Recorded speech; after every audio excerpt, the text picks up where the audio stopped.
Party, Aam Aadmi party, Trinamool Congress, NCP, Samajwadi party, যত বিরোধী party আছে সব একসাথে মিলে যৌথভাবে এই চিঠিটা ইন্ডিয়া অ্যালায়েন্সের পক্ষ থেকে দেওয়া হয়েছে।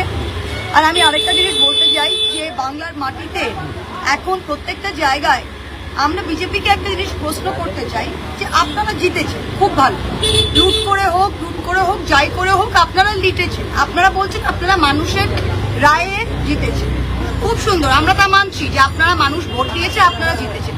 তা যদি মানুষ ভোট দিয়েছে আর আপনারা জিতেছেন, তা আপনাদের এত ভয় কিসে, আর আপনাদের ক্যাডার কোথায়?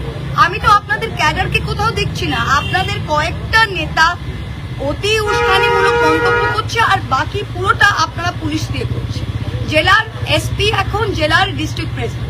আমাকে যদি কেউ বলে যে কৃষ্ণগড়ের উত্তরের জেলা প্রেসিডেন্ট আমি তৃণমূল, এটা বিজেপির উত্তর এর কে জেলা প্রেসিডেন্ট আমি জানি না, কিন্তু কাজ এসপি করে দিচ্ছে।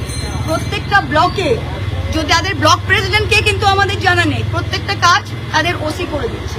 আপনারা দেখেন এটা পৃথিবীর ইতিহাসে, ভারতবর্ষের গণতন্ত্রের ইতিহাসে যে আমাদের রবিবারের দিনে কুণালদা আমাদের একজন রাজ্যসভার সাংসদ, 2-3 জন এমএলএ 6 জন মিলে ধরমতলায় গিয়ে একটা খালি রাস্তায় মেপেছে, কোনো মঞ্চ ছিল না, কোনো ভিড় ছিল না, কেউ ছিল না, এবং ছবিটা নিজেরাই আপলোড করেছে। এখন সেটার ভিত্তিতে কগনিসেন্স নিয়ে তাদের নোটিশ দেওয়া হয়েছে, আইনি নোটিশ। এটা কোন অপরাধ আমরা জানতে চাই। আজকে কলকাতা পুলিশ কমিশনার 21শে জুলাই এত ভয় কি? আপনাদের যদি কোনো একটা ছোট্ট মিটিং এ আটকানো হতো, আপনারা হাইকোর্ট গিয়ে ওটা নিয়ে আসতেন, মনে আছে? আপনারা আজকে সারা মধ্য কলকাতায় 31শে আগস্ট না কত, বোধহয় 2 মাস আপনারা ব্ল্যাঙ্কেট 144 দ্বারা অর্ডার নিয়ে এসছেন। কিসের ভয় কেন? মধ্য কলকাতায় 5 জনের বেশি মিটিং করতে পারবে না, গণতান্ত্রিক অধিকার কোথায়?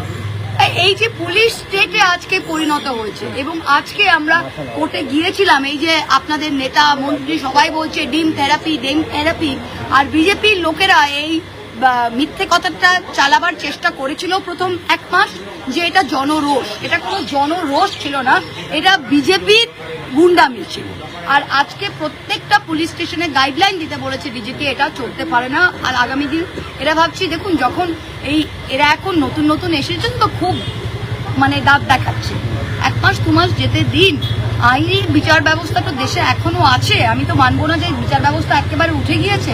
যতদিন বিচার ব্যবস্থা আছে, কোনো না কোনোদিন আমরা কিন্তু রেহাই পাবো। তাই কর্মীদের বলছি, আপনারা যেখানে সেখানে আজকে কথা, মুখের ভাষা কি, সার্চ করতে এসছে, সার্চ কেন করছে, ওয়ারেন্ট কোথায়, বলে ওসব হিন্দি ছবিতে হয়।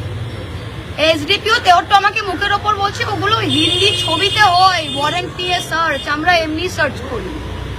কাউকে ডেকে নিয়ে যাচ্ছে পুলিশ স্টেশনে, কেন? বড়বাবুর সাথে কথা বলবে, বুঝতে পারেন ব্যাপারটা? এরকম পুলিশ স্টেট তো চলতে পারে না। বাংলার মানুষ যদি আদৌ তাদের ভোট দিয়ে থাকে, এটা নিশ্চয়ই এটা করার জন্য ভোট দেয়।